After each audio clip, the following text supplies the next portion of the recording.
Good evening. What is going on, everybody? I am Gray. I am Wolfman. Wolfman as Dracula. Well, I was more mimicking your good evenings. That's what I was shooting for. Some kind of old Karloffian, you know. Is it? Yeah, Boris. Boris. No, wait. Yeah. No, he's Frankenstein. No. Bela Lugosi. Bela Lugosi. Yeah, Karloff was the Wolfman, I think, and other and things. Frankenstein. Yeah. Yup. Are you into the old Universal horror movies? I am. I like the Universal monsters. Okay. Yeah. I like the monsters. I think some of those movies move a little slow. Yeah, some of those movies aren't good. Not, but I like them in general. This is not GrindHaus on 42nd Street, although technically it is. This is the Serial Killers Academy. And our last episode, we covered Dorothea Puente. The Death House landlady. I know you hate that name, but I love it. What is it?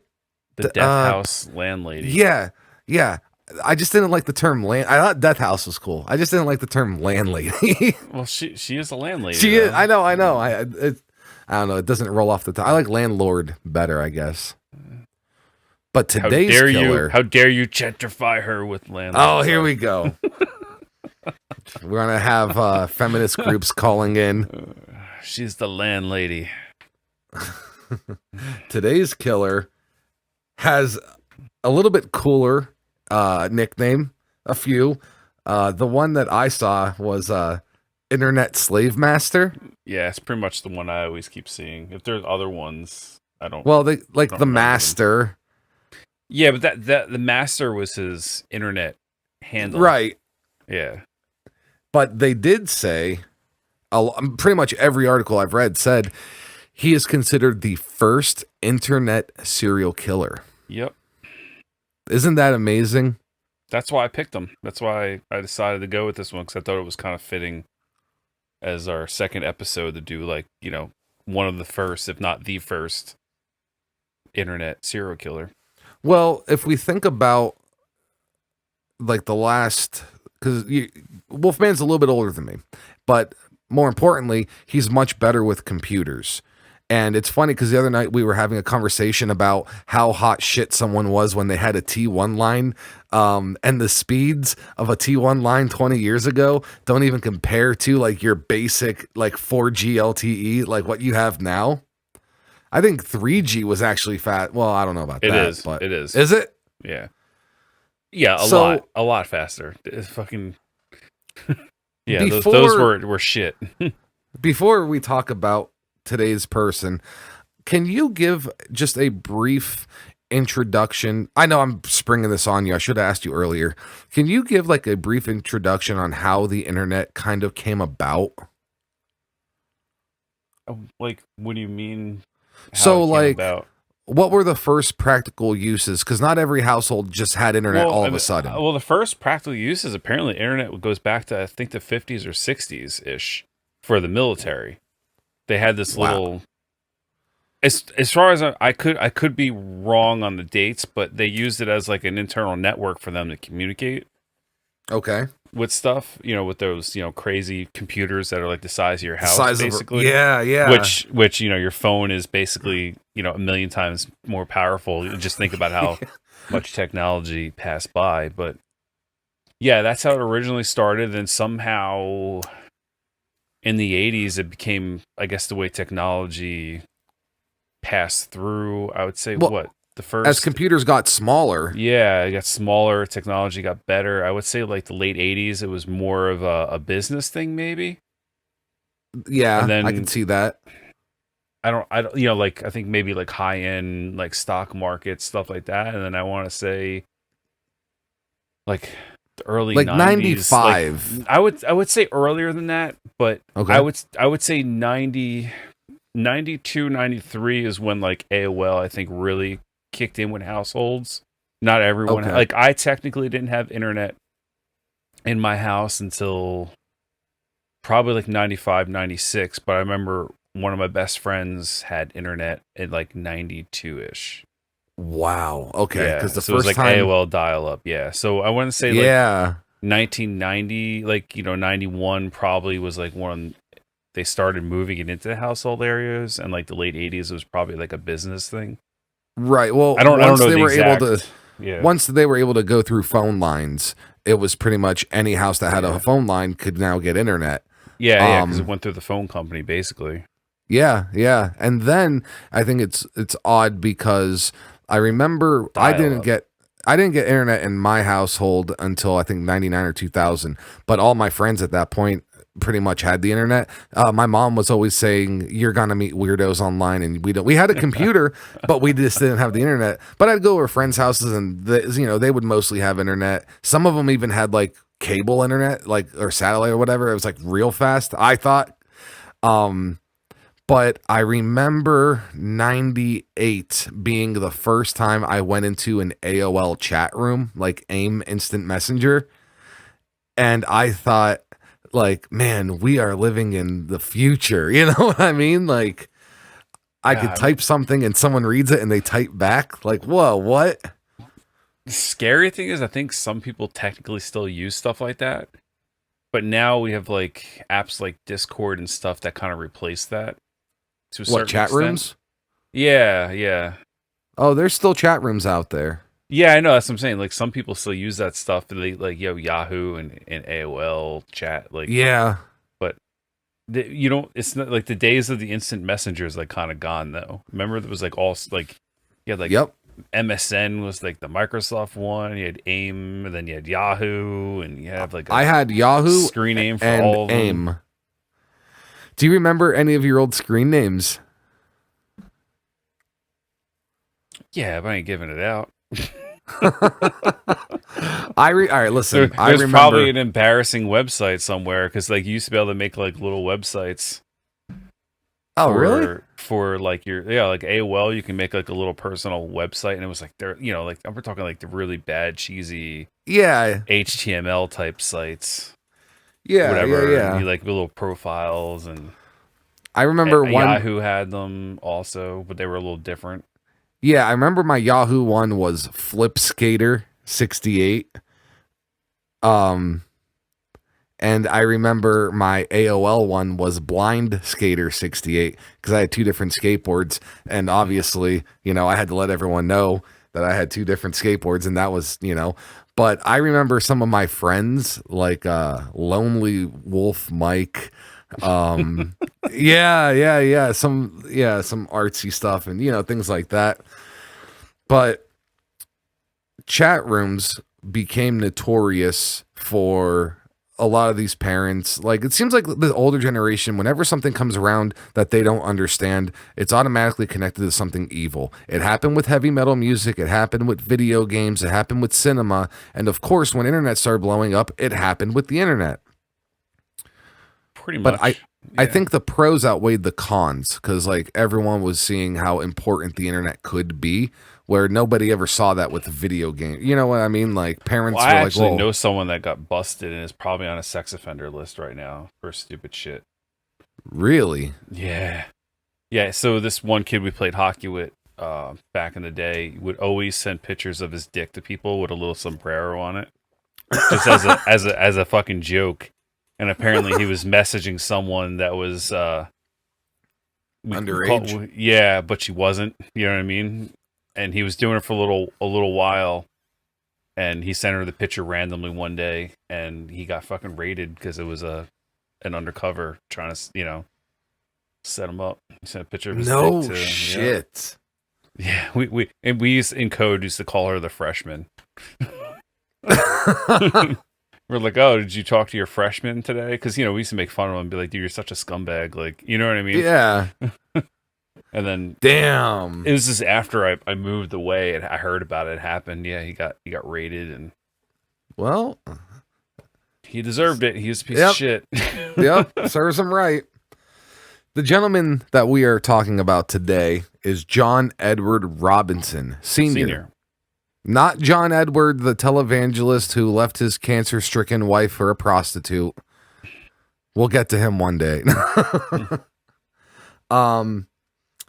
He is, and he's still alive, a serial killer. Yeah. Yeah. It's crazy because he's been on death row since 2003, and it's been 17 years, and it just seems like the guy finds appeals out of nowhere, and he gets these stays. So he's still alive, and we're still paying for him, and I don't get it. A lot of those guys, they go 15 plus years before they end up getting put to death because of things. And I forget the number exactly because I was watching some stories, whether you love them or hate them, the West Memphis 3, I was watching some Damien Eccles stuff. And yeah, whether you believe he did it or not, I'm not getting into that right now. I'm sure we'll cover that eventually one day. Absolutely. That case.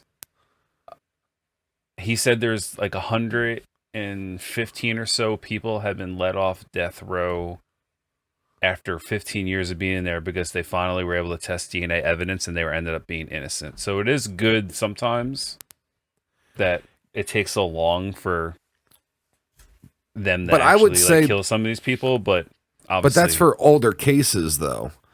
Yeah. No, I'm just saying in general, like it's good that it takes so long sometimes because he was actually almost sent to jail, like to death, like a year after he was put in, and then he got a stay, and then some other shit happened, and luckily, it almost going to federal casing and stuff. Right, but now with testing being what it is, like they can find that shit out relatively quick. But some of it's shitty though, because in my course of watching some videos on him recently, I found out that one of the drugs that is used to put people to death was expiring in 2017 at this Alabama, I think it was Alabama or maybe it was Arkansas jail, whatever, the same one he was at. And so they scheduled to kill 8 guys in like 1 week. It was like 2 a day because literally at the end of the month, the drug was expired and they weren't allowed to use it anymore. And they didn't want to pay for anything new, or they couldn't get it because the companies were all in Europe and they didn't want their drug being used to kill people, so they wouldn't sell them. They wouldn't sell it. So they had to use what they had. Yeah, they had to just get rid of it, and 4 of the guys end up getting stays, and then now because the drug is, they have issues with the quantities of still in the U.S. Right. So they're not going to be put to death anytime soon until they figure out what they're going to do. I guess, someone come up with a new type of cocktail for the lethal injection or whatever.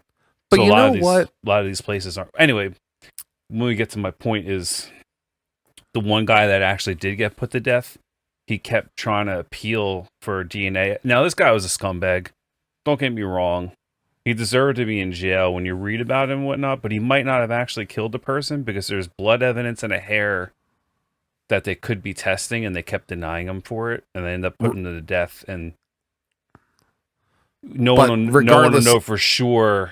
No one knows for sure. Like, his family is fighting for it to this day right now to get it tested to see if he was actually innocent or not and got put to death for no reason. But regardless, he did other shitty shit that he was guilty of. That would have put him in jail. Yeah, he would have been in jail, but he wasn't. He shouldn't have been put to death for what he did. If he was proven guilty of the main thing, he should have been put to death. But if he wasn't, he still should have been in jail for the other stuff that he did. Yeah, for other bullshit that he did. Yeah.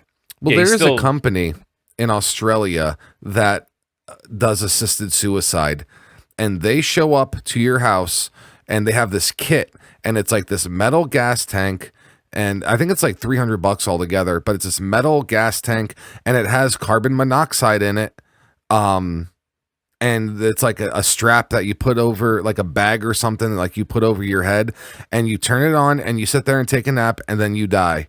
And it's meant for like cancer patients, and they're allowed to sell it because of the classification of the business. The business is like, it sells something related to animals, like veterinarian stuff or whatever. So they can still sell their product, and they don't advertise that it's for killing yourself. But secretly, everyone's like, hey, this company, you can buy their stuff, no problem. And this is what you do and how you do it. And the company even said, look, if people want to die with their dignity or they want to die in peace, we're giving them that option. And the government cannot do a fucking thing about it because of what they are classified as. Yeah, it's like weird gray area ground. Yeah, I'll have to find the article and send it to. It's actually a video YouTube, so I'll find it. I'll send it to you. Just see what you were thinking. But there's other options than. I just wonder how peaceful it really is because you're still suffocating yourself in a way. You know what I mean? I wonder how. Well, it's like a slow suffocation. So like I know your that's what I'm saying. I lungs- wonder how peaceful it is. But Yeah. if you're doing that to animals, I feel like animals would react different. I wonder if they would like panic more. I don't know. I saw episodes of that show Shameless. Oh and, yeah, one of the last seasons that the one kid starts working for a vet or whatever, and he has to put him down, and he was literally just locking them and saving money, and carbon monoxide poisoned him to death, and he didn't want to do it, so he started keeping them until they died. Right. in his basement. And I was just like, I just feel like that's cruel and unusual punishment, like carbon monoxide killing. But I mean, maybe it isn't. I mean, obviously, I'm still here and I never tried it, so I don't know. Right, how bad yeah. it is. I mean, tons of people have done it. I think Yeah. there's way worse ways to go. Oh, supposedly, by far, yeah. I guess the whole bloodletting is I like guess- the most peaceful. Open up some veins in like a warm bath and fall asleep. Well, I mean, I guess the other one just makes you sleepy, and I guess you go to tired, and then you just whatever. But I don't Right. know if I just find it hard to believe that it's peaceful because you're technically still suffocating yourself. I feel like Yeah. that shortness of breath. Me having like an asthma type thing, I get short of breath and have hard to breathe with certain situations, or if I get sick or whatever, and like that's not fun. You know what I mean? Yeah, but you know Like, what? I think the mentality changes is Yeah. like when you have an asthma attack, you obviously don't want to die, so like you're freaking out and this and that. But like when you have it accepted that it's not going to get better as you breathe this stuff in, you will die. You know what? I mean? Maybe you are more relaxed. But that just brings me up to like if you were using it on animals, they don't understand that. Oh yeah, So yeah, that, to absolutely. me, that's like cruel and unusual. It is, and I don't know. I have a tender spot for animals. I love animals, and I don't. We're getting off topic here, but Yeah. the death penalty thing is just kind of like a screwed up gray area.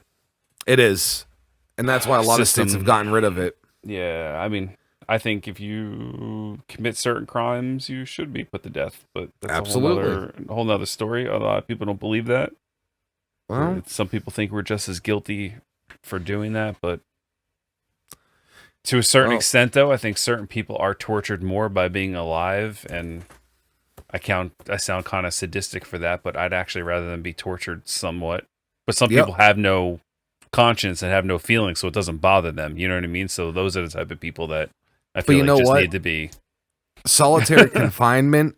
If you put the hardest person, you put them in solitary confinement, they don't leave their cell, and you bring them their food every day, and you take their food away. You don't say anything, no interaction. They have no windows, no walls. They have no out. They will want to kill themselves. Yeah, because like there's less than 1% of people can survive that, and then everyone else eventually they'll either want to kill themselves or their body starts dying. right. I think that is more sadistic than killing. The death penalty, because That's what I'm talking about. That's why I feel Yeah. like some of those people that don't like to have a conscience, deserve that's it. worse. That's what it is. Well, that's what happened to Damien. That's why he took that Alfred plea, which is a whole shitty thing with his case. Oh yeah. Because he was literally dying. Like his eyesight was going, and even after he got out, the doctors gave him a 50-50 chance that his eyesight was going to come back, and I think it did. But his like kidneys and his livers was shutting down just for being in solitary for 18 That's years, crazy. basically, or 15 years, whatever it was. Isn't Yes. that nuts though? Because like your environment, like the weather isn't different, the oxygen in the room isn't different. Like nothing is different except complete isolation, and your body will actually shut down. That's crazy. Well, let's jump into this case, because basically he's still on death row. That's what we start talking about. Yeah. I'm still fighting it, unfortunately. Yeah, John Edward Robinson Sr., nicknamed the Internet SlaveMaster. That's like the most common one. He was a serial killer. He had 8 victims. The date of the murders were from 1984 to 2000. He was arrested in 2000, June 2nd. Yeah, all of his victims that we know of were female. Yeah, there could be more. No one knows, unfortunately, the true number. And he's not talking. Nope. Like, we'll get into that here He's in a little bit. He's still pleading his innocence, actually. Yeah, and that's the only reason he keeps getting these stays. Yeah. So well, he should probably be running out of them soon. They only get so many of them. Yeah, I don't know. I think every state's different with how many you actually get, and you can actually only get 1 stay per like case that you're trying to plead. So like if you're saying, "Hey, I didn't kill this one person," you get the appeal for that. Well, if he has 8 victims, he could possibly have up to 8 stays. Yeah, well, we'll get into that later, but he only got charged for 3, unfortunately, out of the supposed 9, I think it was. Yep. Now, just a quick intro on this person before we get into like the heavy stuff. John Edward Robinson Sr., he was born in Illinois. He was the 3rd of 5 children. His dad was an alcoholic, and his mom was like the disciplinarian, like the hard ass, if you will. In 57, he became an Eagle Scout, and traveled to London with a group of scouts and supposedly performed before Queen Elizabeth II. Later that year, he enrolled at Quigley Preparatory Seminary, I guess like a private school or private boys' school for aspiring priests, but he dropped out after a year. Yeah, due to disciplinary issues. So he was a troubled youth. Yeah, but he was an Eagle Scout, so it's like there had to have been like some kind of switch that kind of went off at a certain point where he just didn't want to be a Eagle Scout anymore, like a Boy Scout. You know the saying, like, "Oh, what are you, a Boy Scout?" Like someone who always does good, and so something had to have changed. I don't know.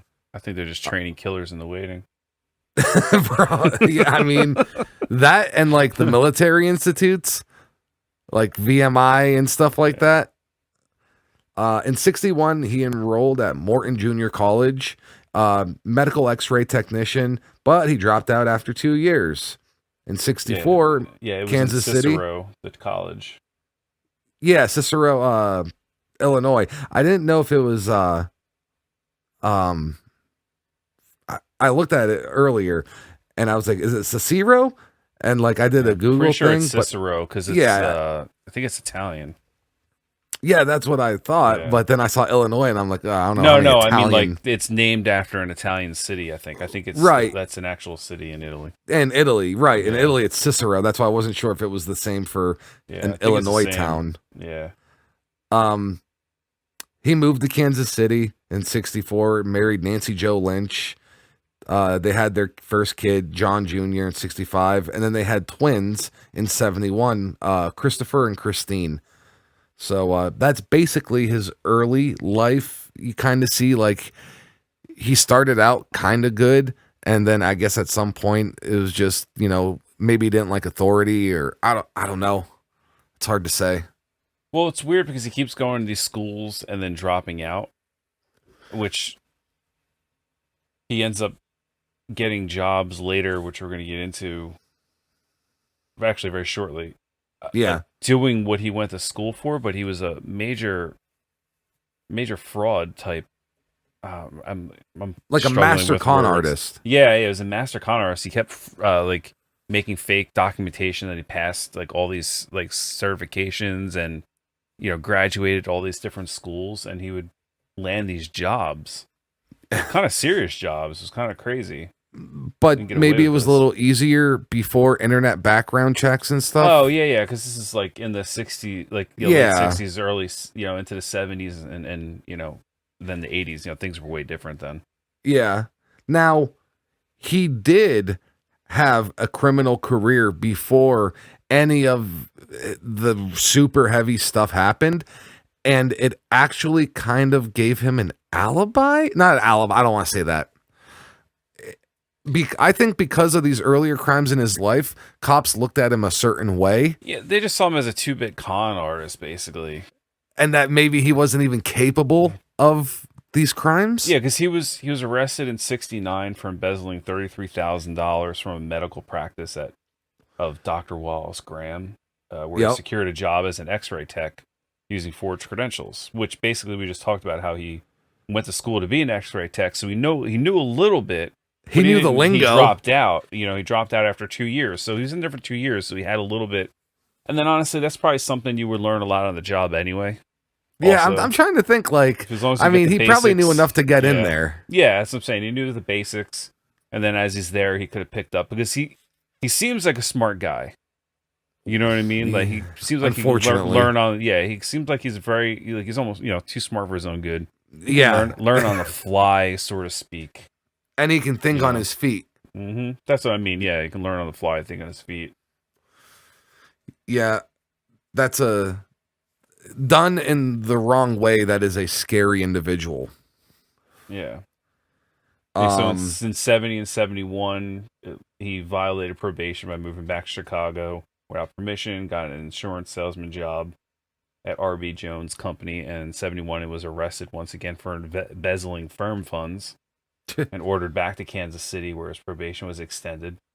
So, I mean, he just keeps doing this. 75, it was extended again, his probation, after another arrest. This time he was charged with securities fraud and mail fraud in connection with a phony medical consulting company that he had formed himself in Kansas City, which is crazy. Like, he was making businesses from the ground up that were based on complete lies, and he was actually making money doing it.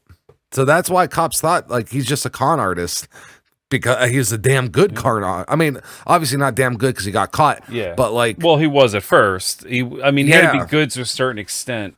I think it was his ego that got him caught in a lot of this stuff. Well, that's a lot with sloppy. Yeah, serial killers in general, man.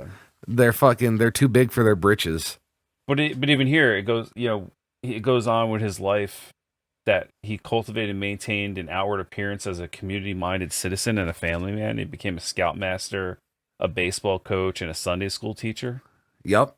You know what I mean? So in 77, he talked his way onto a board of directors of a local charitable organization and forged a series of letters from the executive director to the mayor of Kansas City. Not just some random person, the mayor. Straight to the mayor. Yeah. And then from the mayor to other civic leaders, commending his generous volunteer efforts. And, they all just generally were just singing praises his way. So people saw he was just like, he did a lot of good. It seemed like he had good in him. Wow.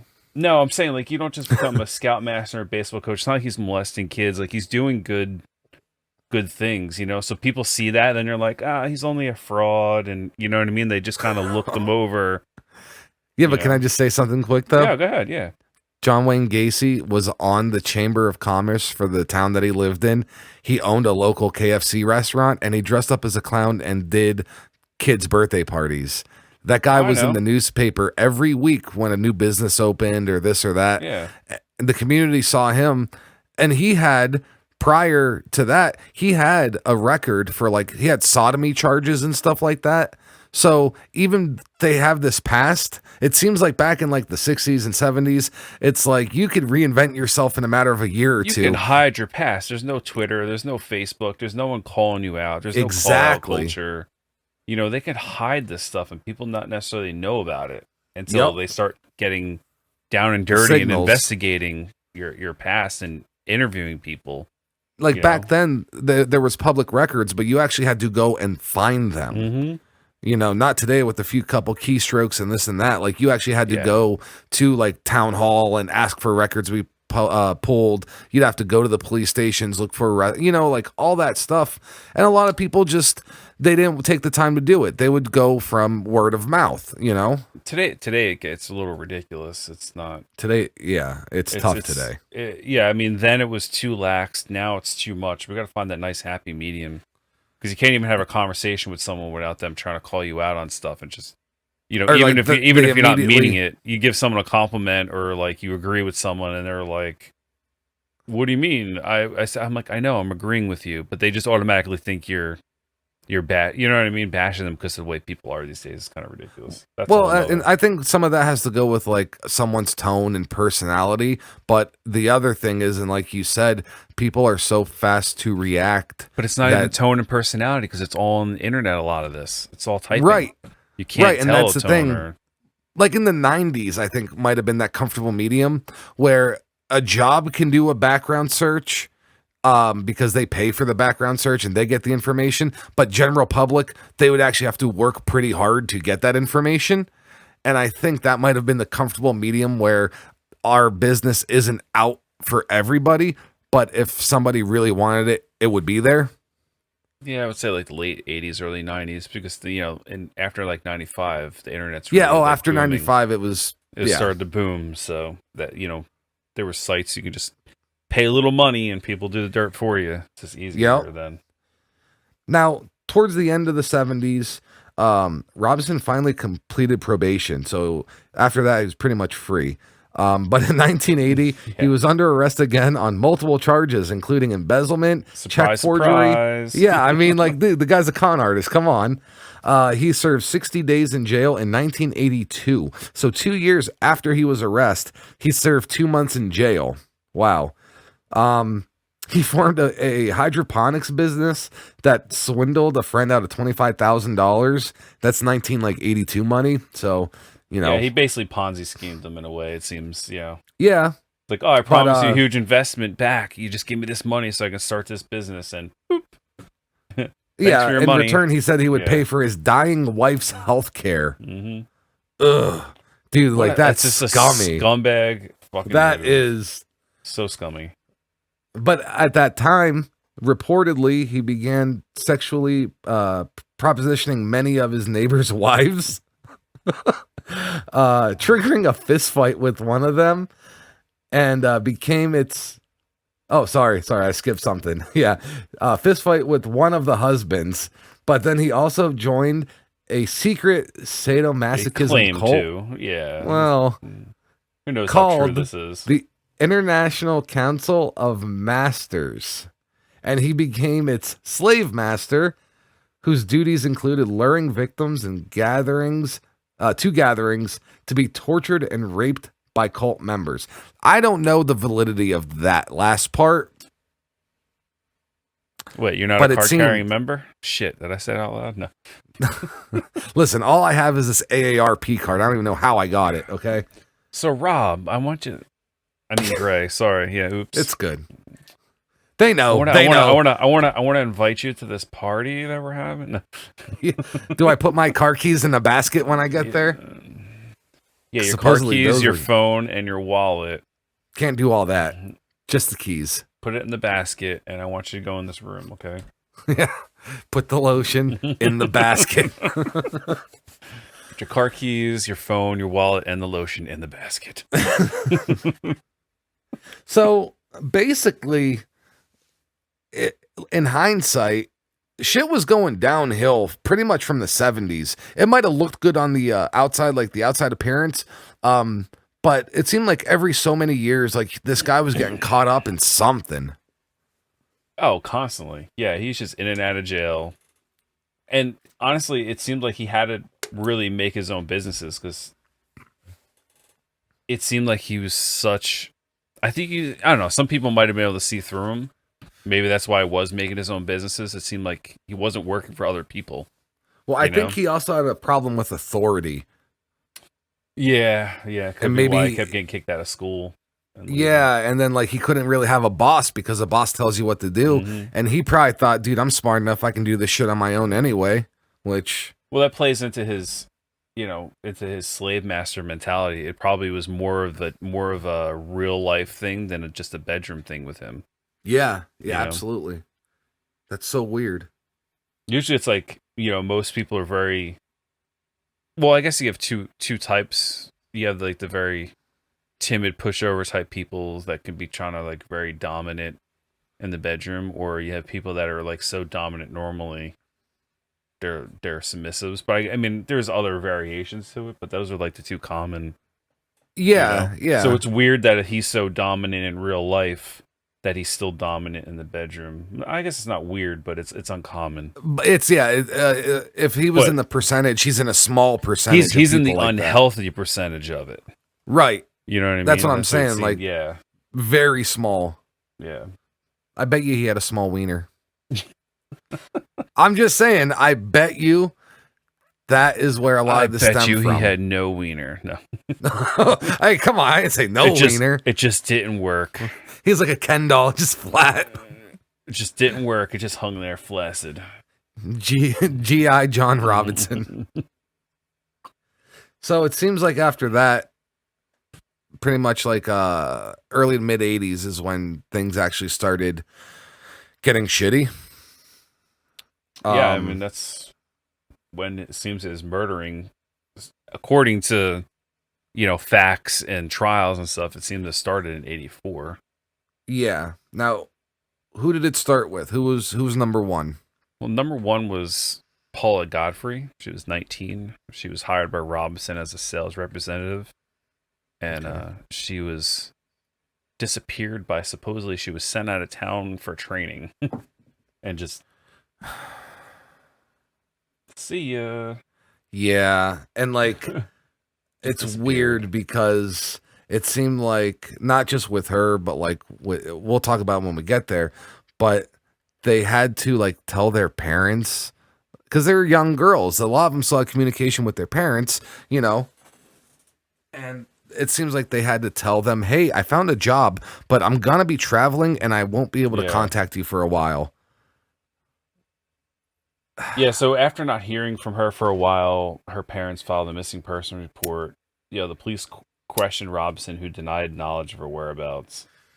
Several days later, after her parents received a typewritten letter from her with their signature at the bottom, like thanking Robinson for his help and asserting that she was okay, and she just didn't want to see her family. It was just kind of weird, but you know, if her signature is there, some people might sort of believe it, especially back then.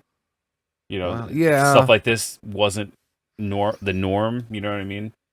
So the investigation was terminated, and Godfrey was of legal age. She was 19 when she disappeared, so there was no evidence of wrongdoing. So he wasn't found guilty of her. Yep. At the time. And to like just jumping forward, it said, no trace of Paula Godfrey has ever been found. So technically, I would say he was never charged, like, if there's no body. Right? I mean... yeah. I mean... there's nothing they can do. There's no body, no proof. It's just circumstantial evidence. I mean, yes, it turns out he was making these women basically sign blank pieces of paper with their signature, and some of them he was writing. We'll get a little more detail when we go over the rest of them, but he was writing in detail that, hey, we're fine, we're traveling, we're doing this and whatnot, but you know what? I don't want to see you. Fuck off, basically. Yeah. Out of nowhere. But it has their literal signature at the bottom, but they're all typed up letters, which to some families it turned out to be a red flag because they didn't know how to type. Yeah, which you think is weird because you just press buttons, but But it's funny because because it was so perfect. Like, they would expect there to be mistakes. Right. Well, because like he would get them to sign blank pieces of paper at the bottom, and he would tell them, look, we're going to be so busy, working, you might not have a chance to, like, you might not have traveling a chance in Europe. We're going to be in Europe traveling. We're going to be doing this and that. So we're not going to be able to time to get to the post office, or it's not going to send. They're blank pieces of paper. He's like, so you would still have to write a letter, but you might not have time to sign it at the bottom. So sign it now, know. But no, it was just because he had that planned from the beginning that it would cause less suspicion. He's not going to have those girls write that letter in their own handwriting, because once they hear, oh wait, I'm not going to be able to see my family or talk to my family. I want things to do with them. I don't want nothing. You know what I mean? Yeah. Yeah, so we just have very, very limited evidence, and like I said, it's just circumstantial in a way. Yeah, they couldn't prove it. So in '85, using the name John Osborne, this is like kind of like how everything started. This is like the main death that seems to get his name out there, even though it's not the internet stuff yet. But he met Lisa Stacy and her 4-month-old daughter Tiffany at a battered women's shelter in Kansas City. So now he's posing as someone else, changed his name, and he promised Stacy a job in Chicago and an apartment and daycare for her baby, and asked her to sign several sheets of blank stationery, which we were just talking about.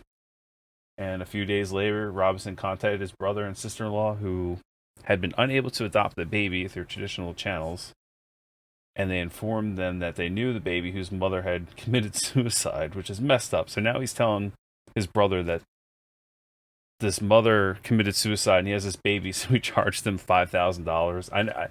I'm saying 5. The reports are scattered. Some are saying 5,500 or whatever, but I've seen more that say 5. So yeah, and if you were ever on the black market, 5,000 at any time is pretty high for a baby. So I thought that was pretty cheap, but no, it was just an American baby. If you want like a Cambodian, you're paying a little higher, but plain old American baby, yeah, maybe they're everywhere.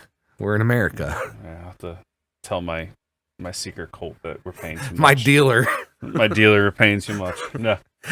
Hey, bud. I mean, I got a new. I mean, it's shitty. It's really fucked up. I mean, but she lived.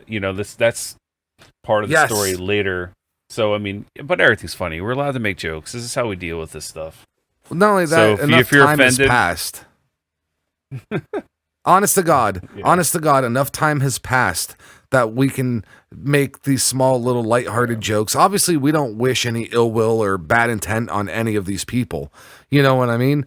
But like, if I somehow got my nutsack chopped off on like a wood chipper and Wolfman wasn't making jokes about it to his friends, I would be offended. Honestly, you'd be offended if I wasn't making jokes about it to you at one point, eventually. Yeah, hey, let the wounds heal. Like, don't come at me in the hospital. I said eventually. Yeah. And it would be a magical moment. Like 2 years go by and we're eating, Thanksgiving dinner, and Wolfman's like, "Hey, you got any giblets over there?" And we look at each other. We just put our like fingers. I'm like, "Hey," I might punch you in the sack once in the hospital just to see if it hurt. There's no sack. Yeah, but the stitching, like. Well, yeah, don't punch open stitches. You should know better than that. Just once. I don't know. That'd be cool if they left the sack, so I'd have like a little coin purse, like put some berries in or something. You can get fake ones. You can get you wouldn't have nothing there. They would have gave you fake ones. Yeah, I would need something there. It'd be weird not having anything there. Well, they do that. They give fake. I guess they could put 2 of them in there. I know they put 1 in for a lot of people. I don't know from personal. Like if like guys lose a ball to cancer or something or whatever. Yeah. They do put 1 in, so you have 2 again. But I don't know if anyone's ever gotten like their ball's completely gone and they put 2 in. I thought you were saying they would lose their both testicles, but they give them 1 back. No. What kind of cheap shit is this? Uno. Yeah, right. One's better than none. No, there was one baseball player for the Phillies that had I think he had cancer or something and lost the ball, and they gave him another one. But they used to Tom call him Green Uno. too. They used to call him Uno all the time. That was his joke. His joke name in the locker room. Did you guys inspect it? Did I inspect it? No, I said for the Phillies, like Major League Baseball. Oh, I thought you said you guys used to make fun of him. I just thought no. The guys in the locker room said that. Okay. They used to call him Uno. I was gonna say, yeah, you guys briefly remember that time Wolfman played for the Phillies. Yeah, if I played for the Phillies, I wouldn't be sitting here talking to everyone. I think I'd have some money. Well, hey, let's not get ahead of ourselves. I mean, this is still pretty awesome. No, I'm saying I would have had some money. We'd be bigger than this right now. Yeah, I could see that. We'd already have video already. Well, let's not get ahead of ourselves. Wolfman actually was almost a professional hockey player, so still close. I wouldn't go that far. Come on. No. Almost. I had a chance to make like a quadruple A hockey team at one point in time. Yeah, well, quadruple turns to triple, turns to double, turns to single. I mean, that wasn't that good. Maybe with some training and some formal coaching, maybe I could have made like a backup goalie somewhere in like the ECHL or something. But there you go. Fuck, that's something. But that's like 3 levels down. That's like AA hockey. I mean, I guess What do it's you still think something. what do you Still think get those like guys 60 make? grand a year, probably. I don't know. I have no idea. Okay, shit. I'll take 60 grand a year to play a sport. I don't know. Anyway, we're getting sidetracked. Yeah. So yeah, I mean, he forged signatures of judge papers and some lawyer stuff, and Stacy was never heard of again, and her baby was given to his brother's family, which is kind of fucked up. Yeah, because that would mean that they would keep in contact, and like on the holidays, he would go over. He saw this girl grow. That's fucked up. From basically 4 months, 6 months, whatever. Like it says 4-month-old daughter, but we don't know exactly how long. I guess it could have been a week later after. So she could still be 4 months old. You know what I mean? It's kind of hard to he didn't hold on to the baby for 2 months. Yeah. So then there's 87. You want to go into we that have one? Catherine Clampett. She was 27 years old. Lisa Stacy was 19, by the way. I actually left that out. Sorry. Okay, yeah. So both first victims were actually 19. 19, yeah. Catherine Clampett, she was 27. She left her child with her parents in Wichita Falls, Texas, and she moved to Kansas City to find employment. She was hired by Robinson, who reportedly promised her extensive traveling and a brand new wardrobe. I guess that was a big deal back then. Like, oh, wow, clothes. Yeah, okay. well, I mean, these people, they don't come from, like, a lot of these people, they're poor, or they're low self-esteem, or they're down on their luck or whatever, and this guy's offering them money and a job. Like, she was hired as a secretary and promised, like, travel. You know what I mean? This is... Yeah, I'd be more excited about that, but like the wardrobe thing, it's like, oh, and a new wardrobe, and it's like, okay. I mean, if I didn't get the wardrobe, I'd be okay. They're also women. Not trying to be sexist, but that's women true. Get a little more excited over clothing and shoes and all that stuff than we do.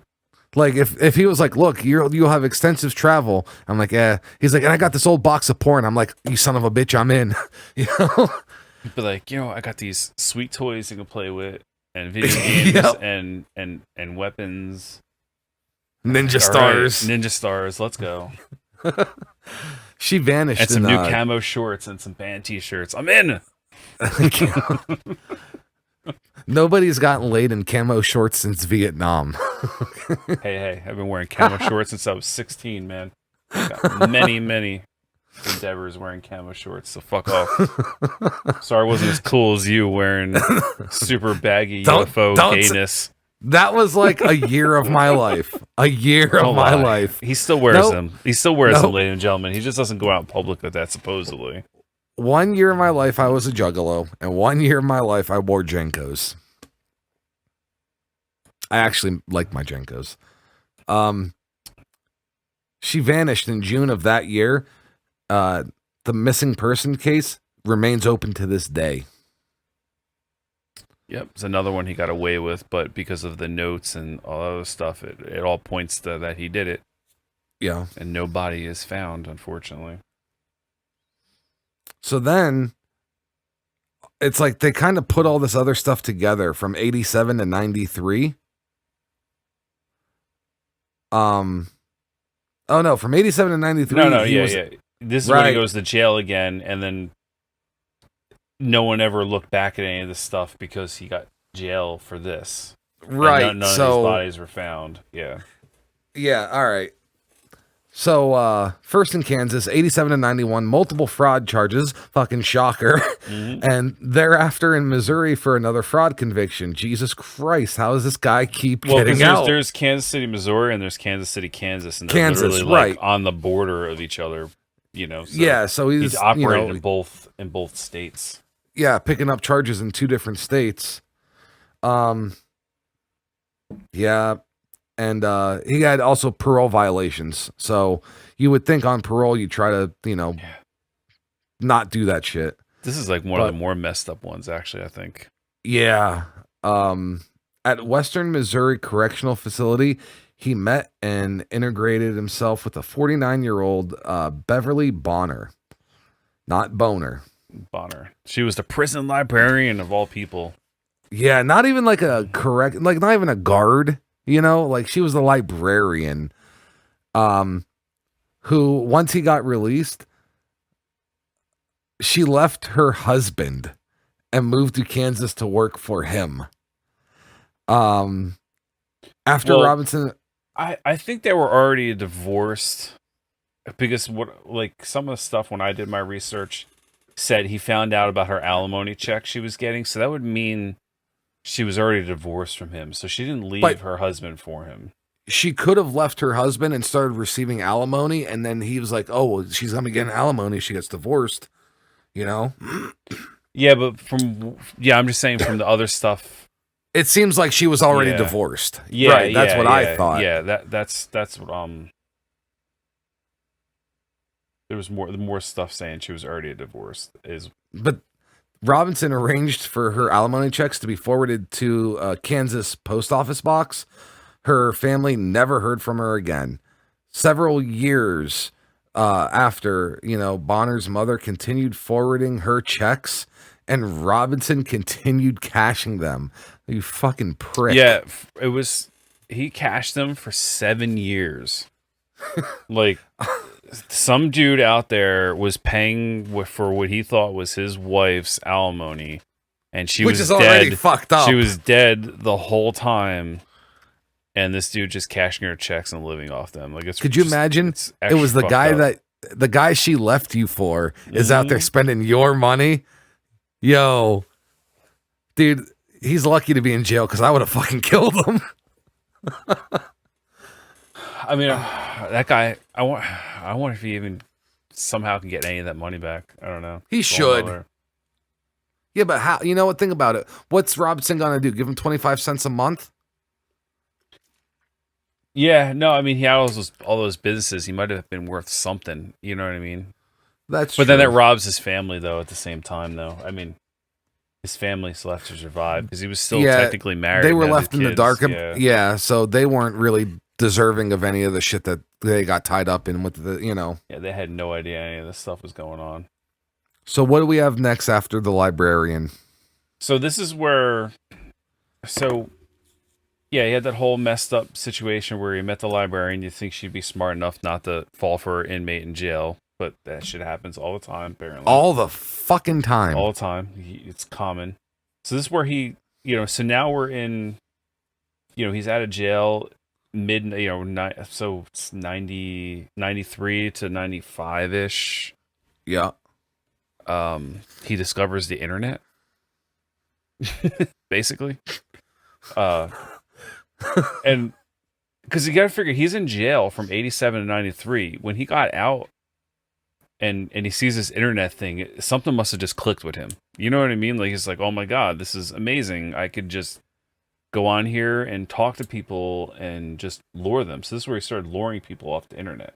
Yeah, no more newspapers for me. Yeah.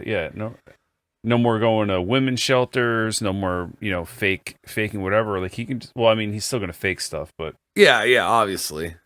It just makes it but so it's much just a lot easier. easier. Yeah, he can just do it. He had multiple computers set up in his house. He had like his own little work That's computer, insane. hookup computer, BDSM, whatever computer. You know what I mean? He had I think he had 3 computers in this one room. Basically like your setup. No, I got one. I just got 2 screens, 1 computer. Okay. That's I have multiple computers. Come on now. Well, technology's different nowadays, Jackass. All right, so we bust each other's balls way harder on the Serial Killers Academy than we do. I mean, we do it in GrindHaus too, but I don't know. So he scours the internet and he roamed various social networking sites using the name SlaveMaster or just Master. He was more known for the Master name, which is kind of crazy. That's how old the internet is, because once you use a name, that's taken. He was just Master, no numbers after it. No, no X's, no underscores, no underscores. Capital X, lowercase x, SlaveMaster, lowercase x, capital X. He's just Master. So now he's looking for women, to be submissive partners for role playing sex. Oh. He ran across Sheila Faith, who was 45, and she had a 15-year-old daughter, Debbie, that was in a wheelchair bound for spinal bifida, which is a fucking horrible thing. Yeah. I don't even want to get into that because it's just depressing. Yeah, seriously. So he portrayed himself as a wealthy businessman and philanthropist. He offered to pay Debbie's medical expenses for Sheila. And in 1994, the mother and daughter moved to Fullerton, California, or from Fullerton, California to Kansas City, and disappeared again. So basically, he lured them in for their Social Security and disability checks. Because basically, this guy's just a con artist. He just wants money, and he just saw them as easy checks. I don't think like he lured her in off those chat rooms and stuff, but I don't think it was really sexual to him with this one, because he killed them off pretty quick. Yeah, and he cashed those checks for the next 7 years. Yeah, you see a pattern where he got away with this stuff for a long time. Yo, he must have been making like $5-6 grand a month just in like, cashing other people's checks and shit. On top of whatever other schemes he had going on. Other shady shit is going on, Yeah. So, yeah, I mean, that sends him out there. Now, there's a little bit of jump in time. So this happens in 94. The next thing that he kind of gets linked to is in 97. So we don't know exactly what went on. Who's missing, who's not, unfortunately. Yep. So if anyone was ever tied to him in that time period. Yep. So in 97, he meets Isabella the Wicca.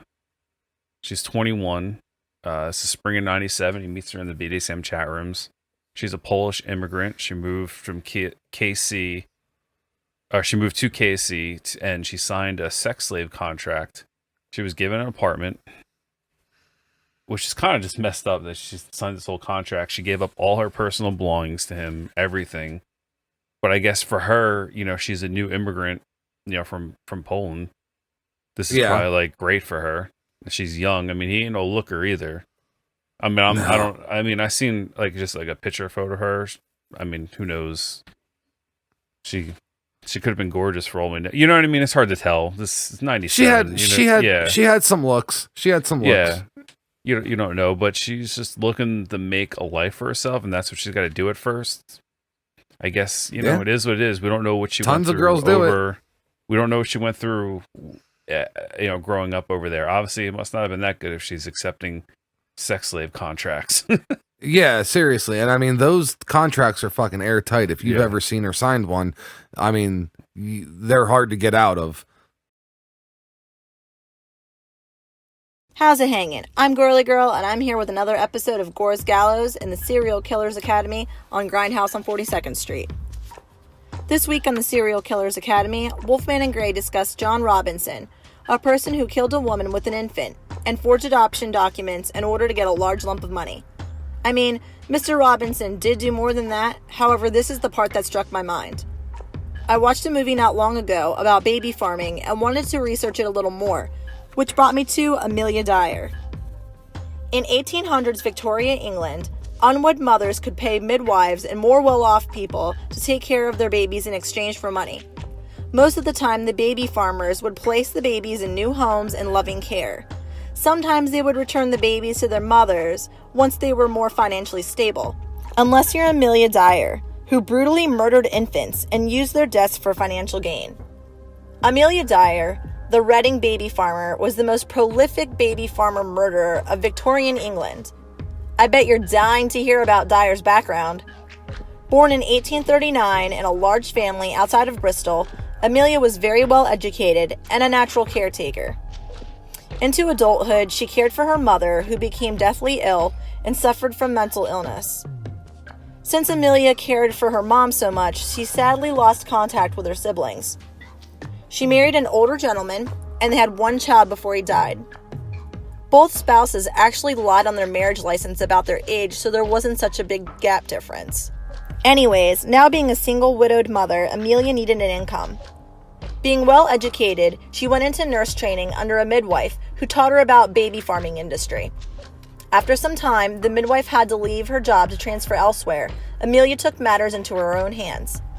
She started advertising in local papers claiming to be a respectable married woman who would provide a safe and loving home to children for a one-time payment for feeding and caring for them. But Amelia's intentions were not about being a caregiver. Not anymore. She preferred the money minus the babies. So getting rid of the babies meant she can keep the money for herself. Okay, let's get into a little bit more detail about this fostering farming concept, because Amelia wasn't the only one being dishonest in this time.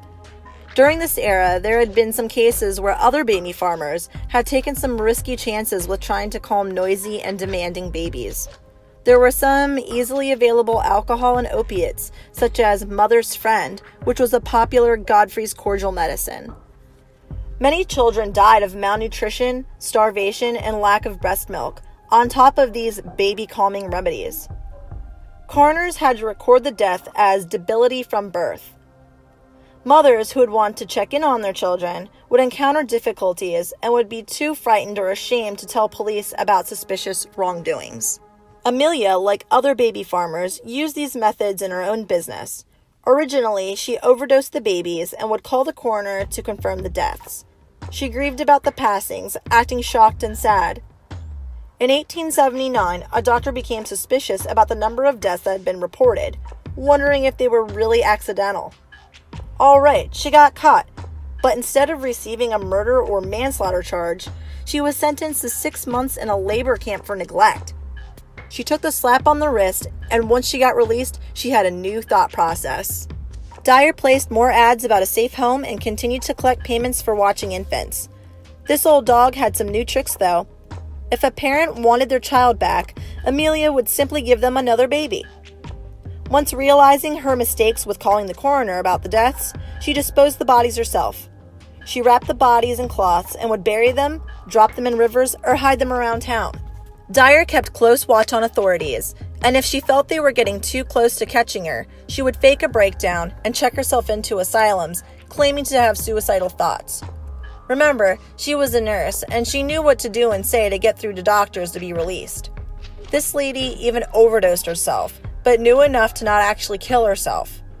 Once out in the town, she would relocate herself in new places and would create new identities to throw the police off, as well as parents trying to reunite with their children. So how'd she get caught? In March of 1896, a bargeman fished up a carpet bag from the river, and inside was a baby girl swaddled in package wrapping paper. It was turned into the authorities, and an officer noticed a faded name along with an address. The name was Mrs. Thomas. However, the address was Amelia Dyer's. Although they were led to her by the body, they couldn't link the crime, so they set up a trap. They used a young woman as a decoy, and she placed an ad for a baby needing a good home. Dyer responded, and a meeting was set up, only for a police ambush. Not only were the police welcomed into a home with the stench of rotting carcasses, but during the search, they discovered the tape that matched the kind that was used around the necks of the corpses. They also found telegrams about adoption arrangements, her advertisements, and letters from parents asking about the children. Dyer was arrested, and police put a search out for more bodies. And of course, more were found in the river. Amelia admitted to them by saying you can tell when she did it because of the white tape she used around their neck. Although in 30 years it was estimated that she killed over 400 babies, she pleaded guilty to only one murder. She claimed insanity as a defense since she had numerous asylum stays, but the jury decided that that was fake news to avoid prosecution. It took less than 5 minutes to convict her, and at 9 a.m., June 10, 1896, Amelia Dyer was executed by hanging. Her case drew national attention and sparked a revolution in adoption laws. Some of the artifacts from this case can be seen in the Thomas Valley Police Museum and a museum in Berkshire. I'm Gorly Girl, and thanks for hanging out with me on this episode of Gore's Gallows. Check out more crimes at the Serial Killers Academy and GrindHaus on 42nd Street. I actually did Google search sex slave contracts while reading this because I just wanted to see like what was involved.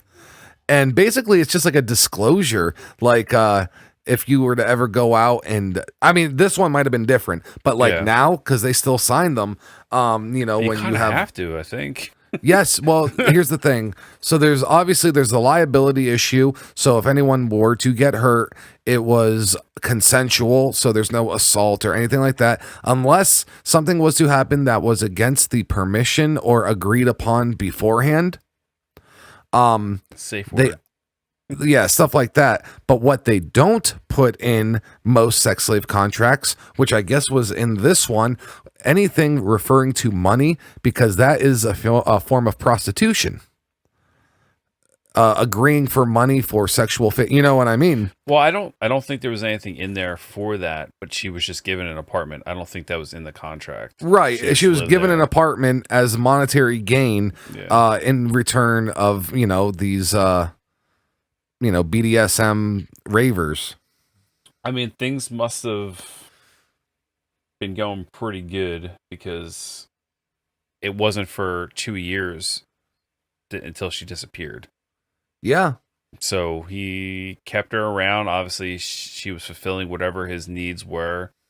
Who knows if other people were killed or not. So now we have a jump from 94 to 99, you know, before her body is found, basically. And then he jumps from Isabella to Suzanne Trowen. I don't know how to say her name. I wasn't sure of that one. Trouton. Trowen, who knows? Whatever. She was 27. He got her in summer of 99. So after Isabella disappeared, I'm thinking Isabella disappeared because maybe she was learning too much of what was going on. You know what I mean? But Robinson told a web designer that he employed that she was caught smoking pot and got deported. Yeah. Like what? Yeah, what? Who knows? But yeah, she's probably keying in on some of his fraud shit that was going on in the background. You know that. Yeah. Obviously, he's getting away with this stuff because it's not mentioned anywhere. So he has to be making money elsewhere. I guess also he's cashing in all those checks. Still, this is during that 7-year period where a lot of this stuff was done. Yeah. So he meets her in the BDSM chat room. She was an LPN from Michigan. She, again, signed a sex slave contract with him, and she was supposed to care for his ill father while they traveled around the world. So you're a sex slave / nurse. Nurse. I mean, I guess she fell for it. Listen, sweetheart, I need you to change my dad's diapers, and then when you're done, I need you to change mine. You know, like, come on. It's crazy, like, the whole... How this happens. Like... Isn't it weird that people live lives like that, though, and it's, like, normal to them, and we look at it and, like, how the fuck? You know, like, I don't want to offend anybody out there, but I'm probably going to. I do not get furries. This is totally off topic. Well, no, but listen, because we're talking about, like, BDSM and stuff and certain, like, lifestyles. I don't understand because they say like, oh, well, there's tons of furries out there and you would never know. So now I'm at the grocery store and I'm looking at like the cashier. I'm like, are you into that weird shit? Like, you know what I mean? I don't know. Maybe I should stop thinking about that all the time. Maybe we should focus on like not thinking. Yeah. I'm not saying I'm getting aroused. But no. I was gonna say maybe we should focus on not getting a virus right now instead of focusing on whether they're a furry at the grocery store. I was making a virus joke. Oh, yeah. I'm not even worried about that. I want to know if someone's dressing up in a squirrel costume banging, you know? Their little trapdoors. Little butt flap. Like the pajamas. Oh, boy. We're going to hell. Can you imagine just like being a family and going to a hotel and not realizing they're having a furry convention at the hotel, and say your kids like got a cheerleading or baseball tournament in that same or just city. Vacation, yeah, like just like some random. And next thing you get a bunch of people running around in furry costumes, and your kids want to take pictures with all of them. They have no idea what's going on, except the parents do, unless they live under a rock. But anyway, yeah. Oh my god. So now, Trouton's mother has received several letters signed by her daughter, and they were mailed while the couple was abroad, and I say that like with air quotes because obviously we know she wasn't abroad. Although the envelopes, they were all Kansas City postmarks, which has to throw red flags up to her mother. And then this is where we were talking about earlier. The letters, she said, are uncharacteristic, mistake free, and her daughter wasn't Miss Perfect. She had characteristics of her where she knew there'd be something wrong with these letters, but spelling errors, grammatical. They were just perfect. Yeah. Yeah, and then all of a sudden later, Robinson told her mother that she had run off with an acquaintance after stealing money from him. Like, like come on, like it's getting out of hand. Not even close. So I think this is one of the first ones that really started to go to downfall for him because this lady pushed. You know what I mean? So here's the weird thing: cops knew there was only. Before this, there was only 2 missing person reports made. His first person, hold on, let me find her name again. I'm sorry. Paula Godfrey. Yeah, Paula Godfrey and Stacy and the daughter. Yeah, and Catherine supposedly left. Right. So there was never any missing persons report for all these other women, but it's weird because they knew in these missing person report that John was tied to them. But the thing is, they were all in different police precincts. And without having the internet, they never put 2 and 2 together. Well, now the internet is kind of a thing later on. But back then, those 3 cases were 3 different detectives. Yep. Everything was all filed by paper systems, and there's so much stuff going on. They don't really cross over with each other, so they wouldn't have known unless they were talking to each other.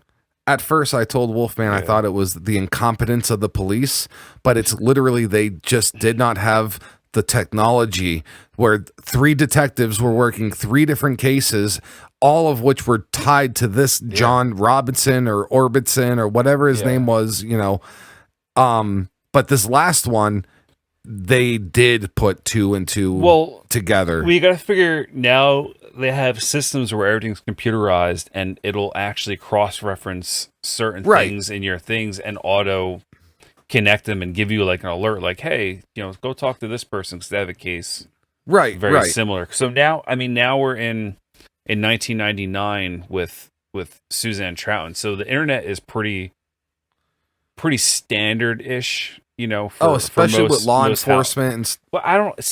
I think the law enforcement thing is still new with because I think they're still behind to this day in a way with their technology. Not the big cities all have it and whatnot, but you get to some of these smaller ones. Not saying Kansas City's smaller; it's still a bigger city, but compared to a New York or Philadelphia or LA. But there Miami, is a national database, though. So if there's a missing persons report, it's going to come up. It's just literally these 3 detectives, or at least the first 2 detectives, never interacted with each other on the case because they had no idea that John was attached to both of them. Well, that's what I was going to get to because this lady, Suzette Troutman's mother, pushed so hard. It started to raise flags in the police department because the next girl, she was just, like I said, Suzanne started. Now this next girl, Vicky Neufeld, actually I think it's Neufeld. In April 2000, he met her in a BSM chat room. They were seeing each other on a regular. Now he was under surveillance now at this time. Yep. So they raised red flags. They're looking at him. They had nothing going on, and then they're trying not to get caught. They don't want to make any moves yet. They're waiting for hard evidence. They're looking at this dude. They're really starting to put together, A, B, C, D, E. You know what I mean? F. All these different women are all under him in one way or another. I think they started to figure out the aliases, going back that, this is the same dude now. Well, then, even eventually at one point, the cops started working with the girls that he was talking to. Yeah, well, I think with Vicky, this new girl, Nikki Neufeld. I keep saying her fucking name wrong. I'm reading it. I think it is Neufeld. Yeah, Neufeld. I said Newfield again though. Oh yeah, Yeah, it's it's Neufeld. She filed charges for sexual battery and theft of $700 of sex toys from her that were stolen by him. Because he did something that she didn't like. So he was meeting her in a hotel room where I think the other ones he was setting them up in their apartments because they maybe had a little more money then. So whatever was funds going might have on, been running dry. Yeah, maybe running dry. So he had this regular thing going on in this hotel, and he would register under his real name, but he was using a different name with his girl. So she had ran out and said she was going to call the cops. So he hightailed it out. Yeah. And she went up to the desk and asked who rented the room and whatnot, and they gave it. So she realized it was another name. So she went to the police, and this finally gave the police a chance to, get warrants to search his home and his properties. Yeah. And then that's when they started finding bodies in barrels, and they found other bodies. Under the arrest, I mean, it's crazy. So yeah, like you said, basically she was the one who kind of got the whole ball rolling to a point where it was actually information that was worth it. I just actually want to read this one part because make a good point. Like many other serial killers, Robinson became increasingly careless over time and did a progressively poorer job trying to cover his tracks. That happened with the this last woman. He was arrested in June 2000 at his farm near La Cyan, Kansas, after two different women filed the sexual battery complaints against him. So there was another one too. Yeah, they didn't mention her though. Nowhere. No, her no. Name is... I did see it, but they don't really talk about her compared to the other one.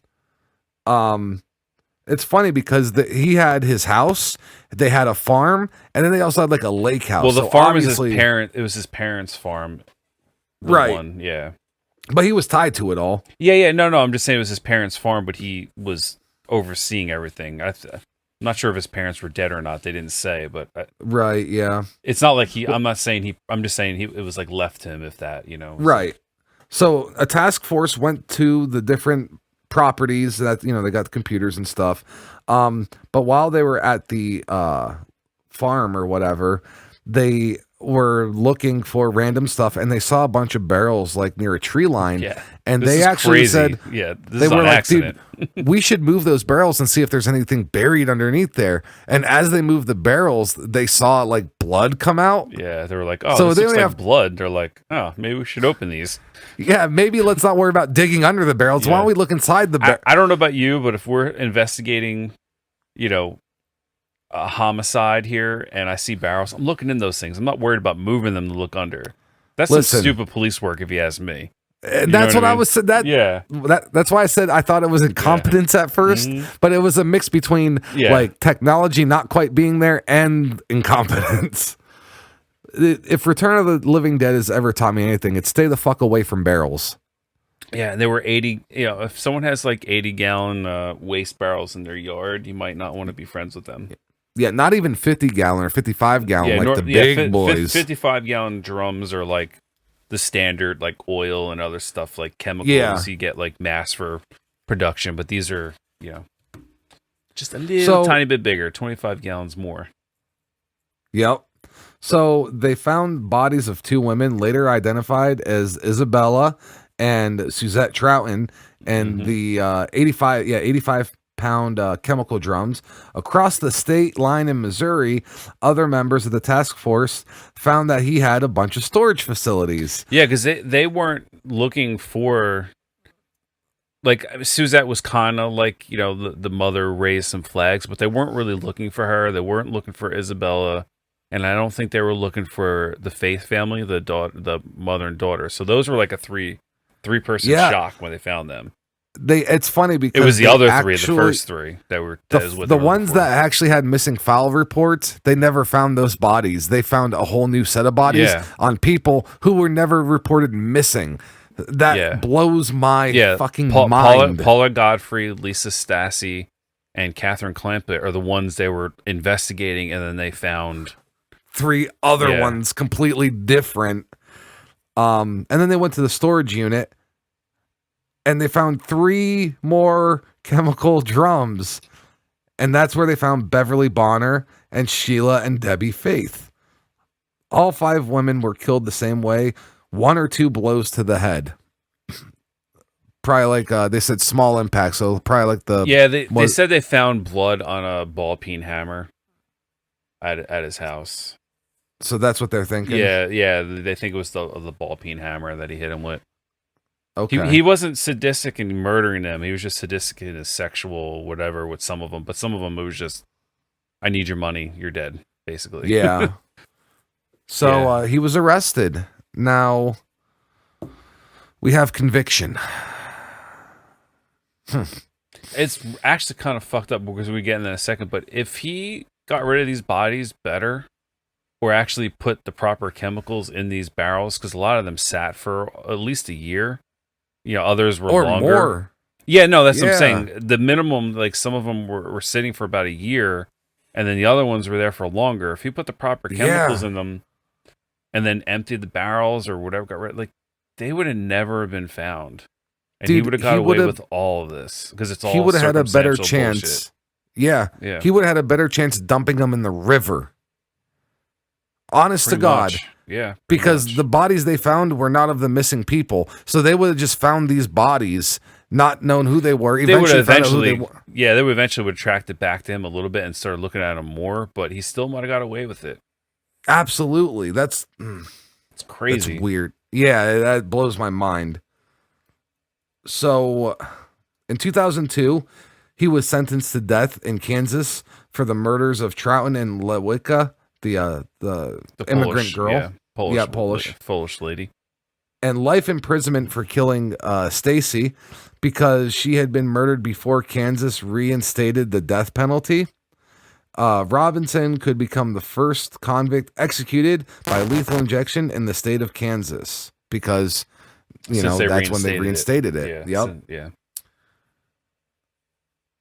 Now, I didn't really understand this whole thing about the Missouri thing. Do you know what I'm talking about?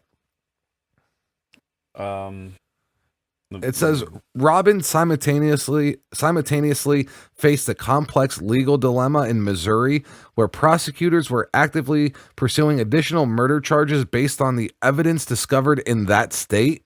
Yeah, they found other bodies at a different site. That was the storage facility. Yeah, in Missouri compared to the other bodies in actual Kansas. Right. Now, it says Robinson's attorneys opposed his extradition because Missouri is far more aggressive in capital punishment than Kansas, which has yet to execute anyone since reinstating the death penalty. However, Chris Koster, a Missouri prosecutor, insisted as a condition in any plea bargain that Robinson led authorities to the bodies of Lisa Stacy, Paula Godfrey, and Catherine Clampett, since doing so would have constituted a tacit admission of guilt, which could have been used against him as a little form of clemency, I guess. So basically, I guess what they were saying is if he would have admitted to those murders and tried to at least tell police where they were, that he wouldn't have faced death in Missouri. Is that what they're trying to say? Yeah, it's like a plea bargain, I guess. They would have dropped it down. He would have just got like life. Yeah, because the 2 barrels on his Kansas City property were of Suzanne Troughton and Isabella Lewicka, the Polish, the 2 later. Yep. And then the 3 barrels that were found in the Missouri storage unit were Beverly Bonner, Sheila Faith, and Debbie Faith. And then the other 3 people were never found still to this day. And, that's the first 3. Yeah. And then it said, when it became clear that the women's remains would never be found without Robinson's cooperation, a compromise of sorts was reached. In a carefully scripted plea in October 2003, Robinson acknowledged only that Koster had enough evidence to convict him of capital murder for the deaths of Godfrey, Clampett, Bonner, and the Faiths. Though his statement was technically a guilty plea and was accepted as such by the Missouri court, it was notably devoid of any contrition, or specific acceptance of responsibility, and he's still on death row to this day. I think what that means is it just kind of gets boiled over to whatever happened in Kansas City and he got convicted of there. They're just going to leave it at that. Even though he's taking sort of a guilty plea on the other ones, they're just not going to try him again.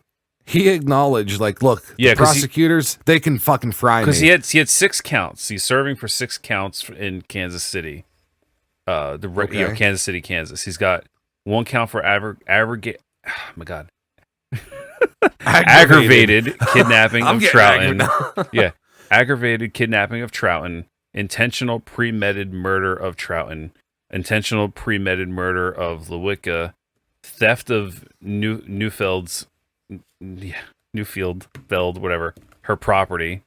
Oh, yeah. First degree premeditated murder of Stassi. And aggravated interference with Stassi's parental custody because of the thing he did with her daughter in the adoption. Yeah. So, wait. He actually got charged for Newfeld's shit? Yeah, she's he got charged with a $700 sex back. toys. Yeah, they charged him for it. Yeah, and then I guess the sexual battery too. But I mean, it doesn't say that. It just says theft of property. Yeah.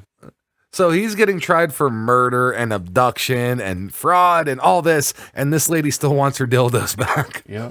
Yeah, so the first 3 that they've been trying to pin on him, technically the Ransom never discovered, even though he got convicted of one of them at least. Because it's kind of like with the baby thing, you know, they have, like, I feel like it's enough evidence. Right. Okay. I personally think it's enough. Oh, absolutely. Well, yeah. There is a small aftermath section. In 2005, Nancy Robinson filed for divorce after 41 years, citing incompatibility and inconsolable differences. Well, I agree with that second statement. I feel like incompatibility? You were married 41 years. Well, she can't be compatible with someone that's in jail because he got put in jail finally in like 2003 was when he started his sentence. How good do you think he hid all this from his family? I think pretty damn good. For her to finally file for divorce, even 3 years after he was in jail. I mean, he was providing, he was around, you know. Never beat his wife. Never you know what? I mean, he could have been totally different with her and took out all his weird shit, you know, that he was into with all these other girls, you know. He could have been the role model husband to her and the family, for all we know, which makes him even more diabolical and evil, in my opinion. Yeah. And then also it says in 2006, Lisa Stassi's daughter, known since her adoption as Heather Robinson, even though her name was Tiffany Stacy, that was like her actual name, filed a civil suit against Truman Medical Center in Kansas City and social worker Karen Gaddis, contending that Gaddis told John Robinson about Stacy and her newborn daughter in 1984. After he told her he was looking for women for this fictional home for unwed mothers of white babies. White babies. Can't be black, can't be Hispanic, no Chinese, white babies.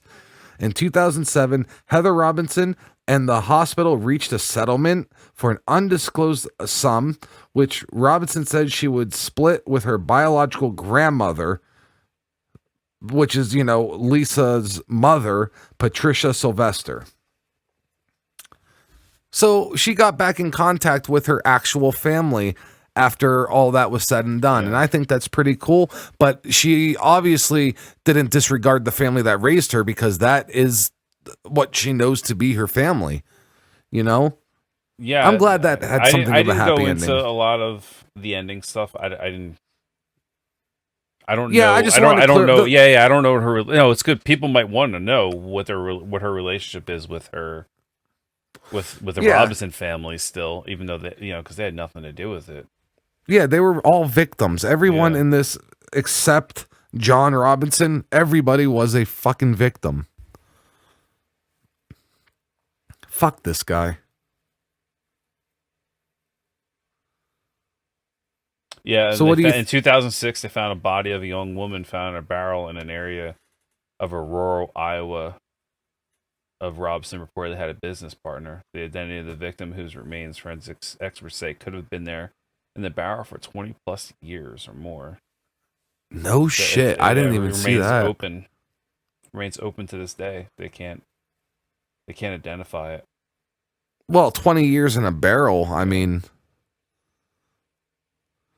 okay, so that's the case of John Edward Robertson Sr. And you know how this part goes. As a serial killer, what kind of grading would you give this person? I mean, at first I'd give him a higher grading, but then he got sloppy, so I kind of feel like it drops it down a little bit. But we all know that none of them are ever going to be an A because they all get caught. But but I mean, how sloppy he got. It was bad. There's a different, you know what I mean? There's a difference between a simple mistake and 10 of them. I mean, there's I mean, who knows how many have not been caught out there, because I'm sure there's tons of them, but there's only one real true super famous case where they never got caught, and that's the Zodiac. But technically he might have been caught. Jack we the don't Ripper. Know. Yeah, well, that's I mean, they have an idea, but you know. Yeah, I feel like Jack the Ripper is like a totally different classification because of how old it is. That's true, but I'm just saying. And even now, they highly suspect this certain person, and like they're like 99% sure. So even then, they think they've identified him. Where the Zodiac woman. Really? Yeah, I've been hearing. I read a lot of stuff where they thought it was actually a woman, Jack the Ripper. Oh, you know what? I saw that. I did see that. I'll have to pull that. I haven't looked up at that case in a couple of years, so I'll have to look into that again. Yeah, I think it might be one of the nurses in the area. Yeah. But Zodiac, they never even sniffed a suspect. So I don't think they ever came close to anyone. That's what I'm saying. Like, he truly got away with it. Yeah, I mean, he could have died in prison or whatever, but never actually got caught doing what he did. Right. He may have got caught for something else, may have died, whatever, may have just stopped. Maybe he was fucking happy, who knows, but it's just crazy. So Robinson got super sloppy. He did, but then there's, like, you know, they don't mention it in a lot of stuff. There's a little bit here. I don't know how viable some of this is, as I'm looking at some other stuff that I didn't read. Right.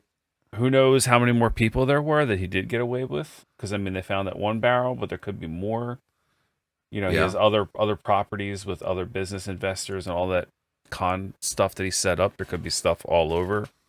Yep.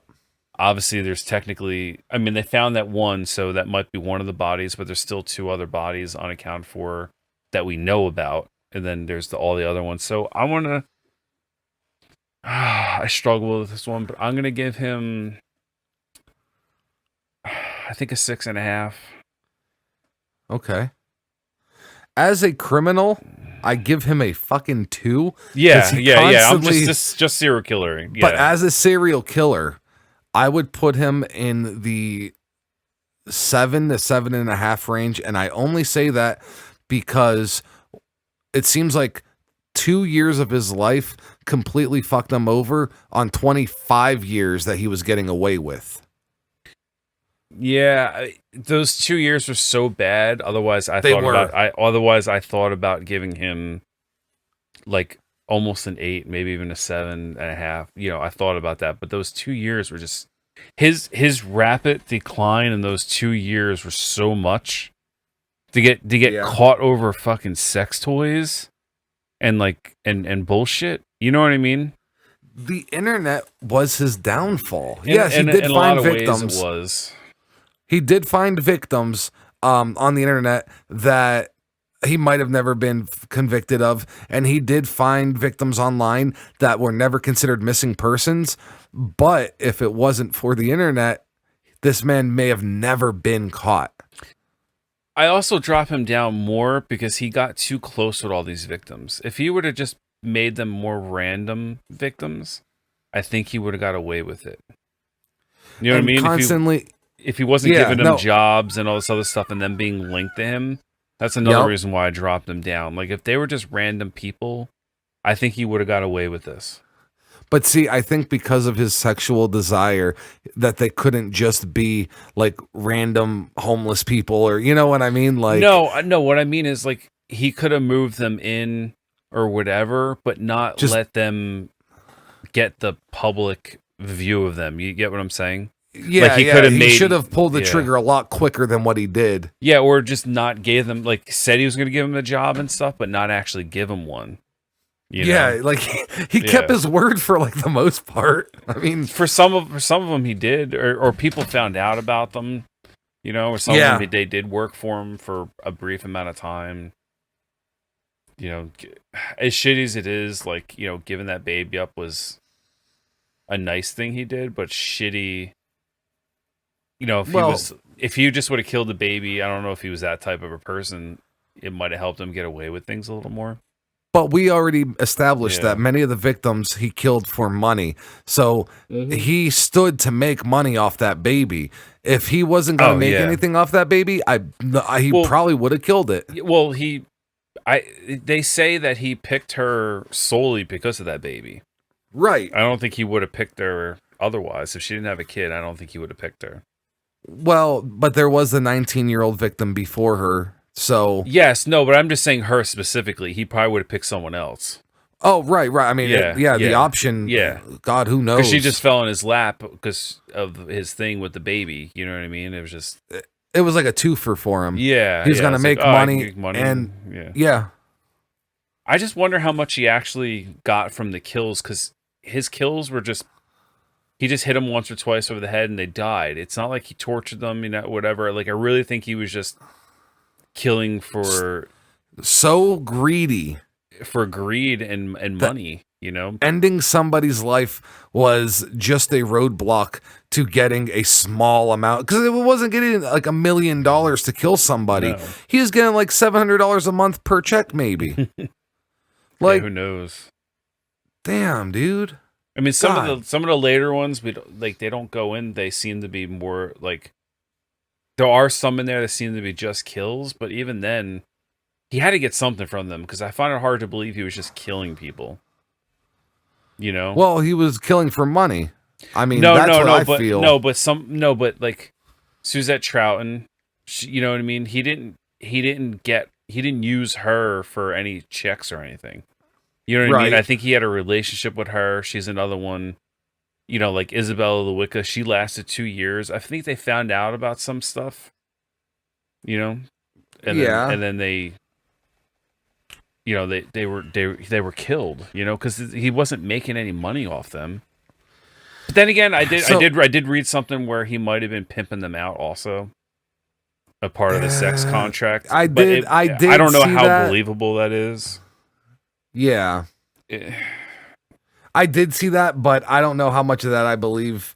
Because that just seems like a quick way to get caught. Because if one of the girls said something, then it's just, you know what I mean? Like, it's over. No, yeah, but that's part of the thing. I think that's part of their contract, their sex contract. If the girls are making money too, who knows? Maybe they're into it. I don't know. We're not in that situation. I'm not. Yeah. You know. Well, I'm not going to put this information on line, or I'm not going to say it here, but I tend to, I'm able to do this. I've actually done it a few times. I have Wayne Williams' contact information. I have David Berkowitz's contact information, and I managed to just pull up John Edward Robinson's. But he's on death row, which means you're not getting in contact with him unless he reaches out. Hopefully death wraps his hands around this bastard's throat quicker rather than later, because I don't believe this guy deserves to live.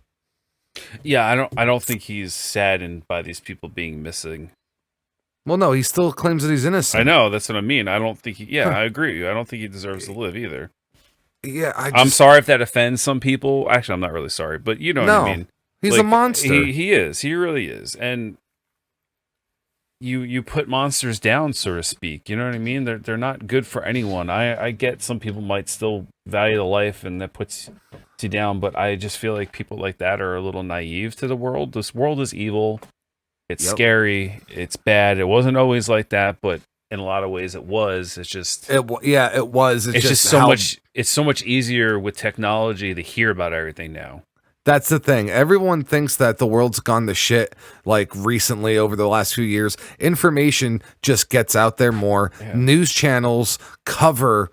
That's why they say the last segment of the news is always like the puff piece, because they always want to end on a good note. Mm-hmm. But news channels only ever show bad shit because us as humans want to watch that. If the news was all positive, rainbows and butterflies, nobody would watch it. You don't hear, like, I mean, like I said, not to get political, because we try not to get too political, but like, no, you wouldn't. No. What I'm about to say is what I'm talking about.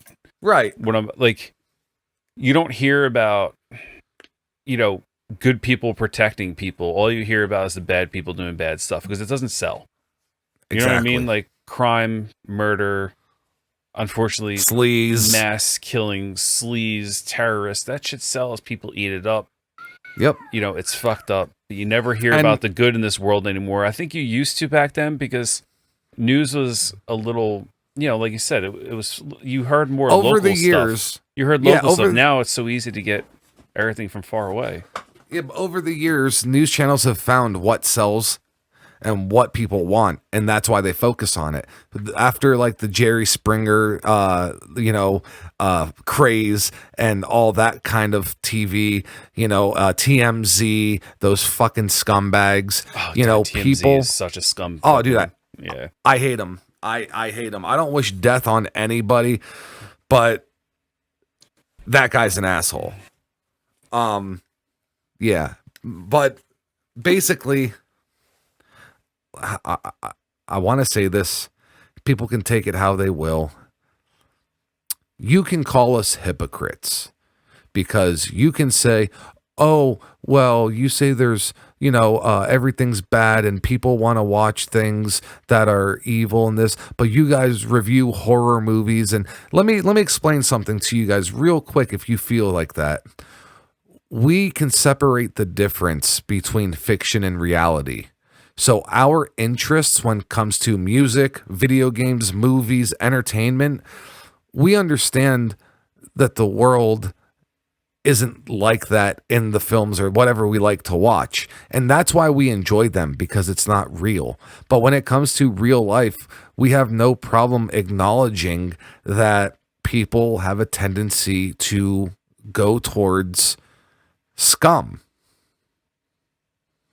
Yeah, it's weird. Yeah, I mean, I feel like this world has gotten nothing but better over the years. Like, it's never been better for people to live and survive with all the advances and stuff. But it seems worse because you hear about everything. Yeah. I think to a certain extent people have gotten shittier in a way. Just because they're desensitized and whatnot. But I don't think Well, I think it's two things. I don't think the crime and the craziness and the murders has really gotten up. We're just hearing about everything because people used to get away with crazy stuff back then, and like I said, they got away with it, so you never heard about it. Right. And I think it is a mix between desensitive. What was the word I was looking for? It's desensitization. Fuck. Desensitization. That's what I'm saying. People being desensitized. Desensitized, yeah. But I think it's a mix between people being desensitized, but also people looking for instant gratification. Because we do live in an era where everyone gets their participation trophies. Nobody comes in last. Everybody is equal. Everyone has the same thing to say. Every time you take a shit, you get a sticker. You know what I mean? So now we have a bunch of people that run around who believe every single thing they do deserves praise, who also look for this drama and conflict to make it through their day. It's like the meme of Michael Jackson eating popcorn whenever you see a good argument on Facebook. You know what I mean? You want to see how this shit plays out. People are ridiculous, yeah. I only came back to Facebook because of these podcasts. I hate it.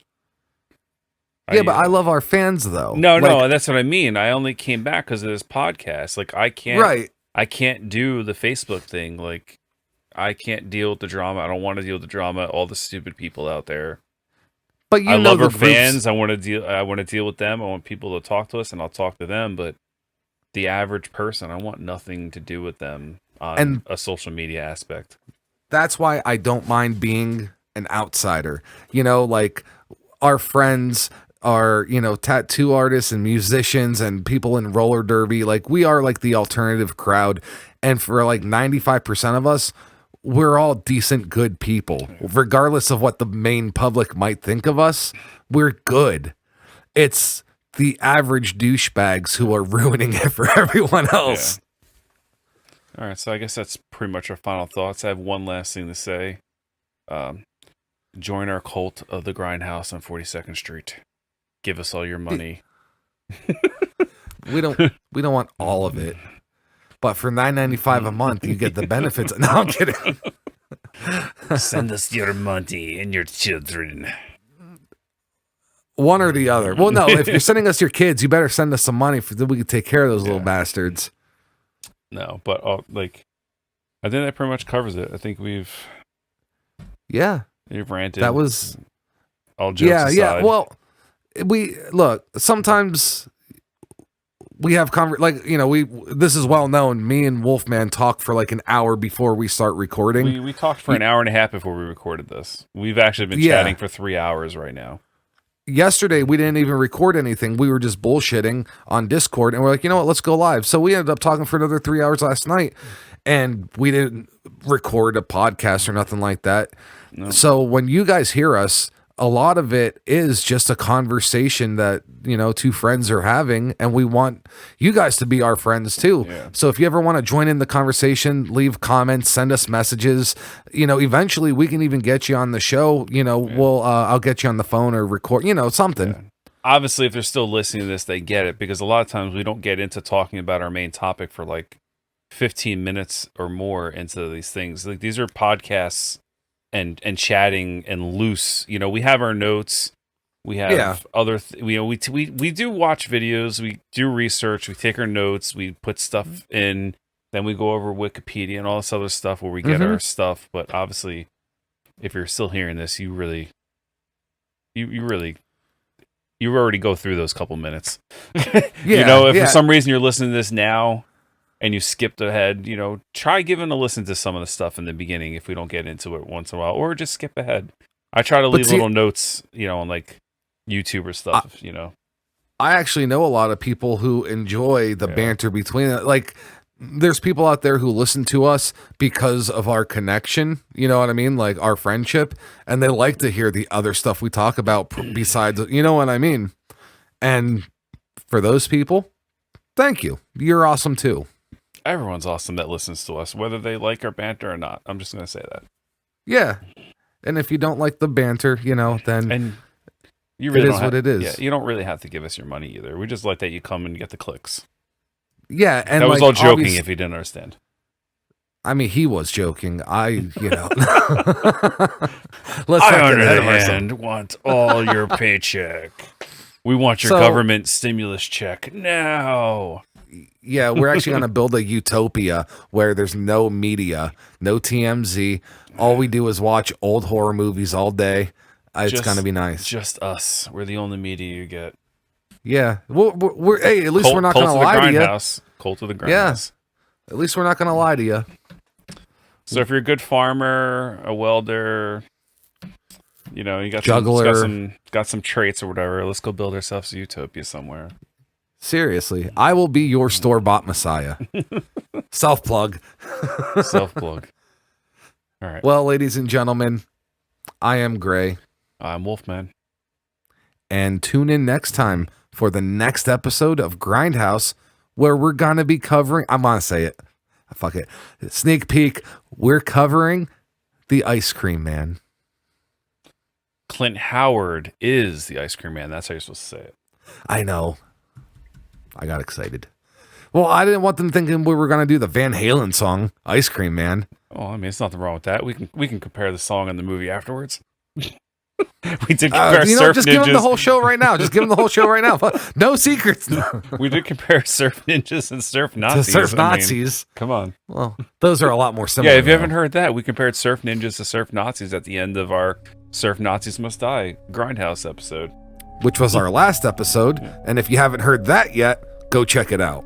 All right. All right. Stay quarantined. Stay safe. Agreed. All right. Later, guys.